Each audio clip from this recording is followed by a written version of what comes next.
Sziasztok, én Majer Reni vagyok, és ez a Szia Valencia YouTube oldal. Ma elhozlak titeket ide Valencia belvárosába, és megmutatok nektek egy nagyon könnyed, gyors olasz éttermet, az Asztala Pastát, ami gyakorlatilag nagyon könnyen elérhető, és akár útközben is tudtok kajálni itt. 4,5 pontra értékelték a Google Maps-en, 1400 értékelésből, ami azt gondolom, hogy megéri, hogy megkóstoljuk, hogy milyen. Ez a könnyed utcai stílus arra jó nektek, hogyha esetleg itt bókláztok bent a városba, egyébként a Szűz Mária bazilikától van 1 perc sétatávolságra, tehát a Szüzek terétől keressétek majd, és szeretnétek tovább sétálni, és kéne egy gyors ebéd, akkor ezt elvitelre tudjátok kérni, tehát ez nem egy beülős verzió, hanem ez egy könnyed, gyors kaja, amit gyorsan megesztek, és mentek is tovább város nézni. Nézzük meg, hogy milyen és milyen menüjük van.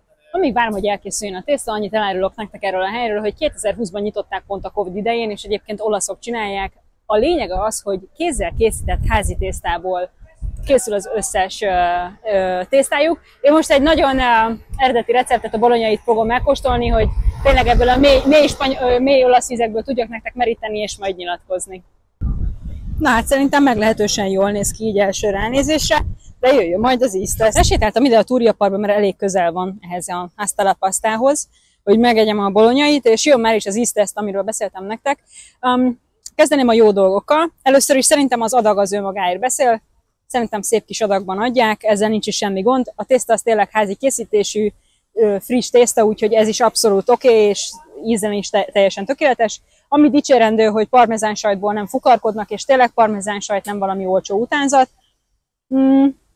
Amit viszont kiemelnék, és ami nekem nem annyira tetszik benne, az az, hogy egyrészt az ilyen gyors pizza, vagy tésztázóknak az a hátránya szerintem, hogy az al dente az nekem egy kicsit túl al dente, tehát nem főzték meg annyira jól ezt a tésztát, vagy én nem értem ezt annyira, lehet, hogy most Stanley Tucci azt mondaná, hogy tökéletes ez a paszta, és nem tudja, hogy mi bajom van vele.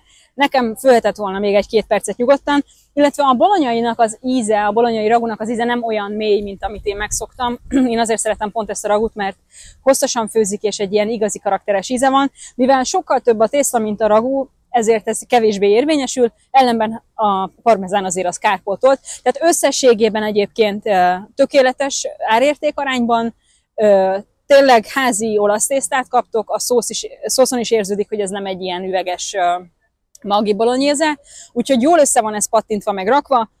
Mindenképpen azt gondolom, hogy jó nektek, hogyha úton útfélen megálltok egy ilyenre, és nem akartok beülni valahova enni, vágytok valami kis tésztára, akkor ezt meg tudjátok tenni bent a belvárosban, elérhető áron és gyorsan.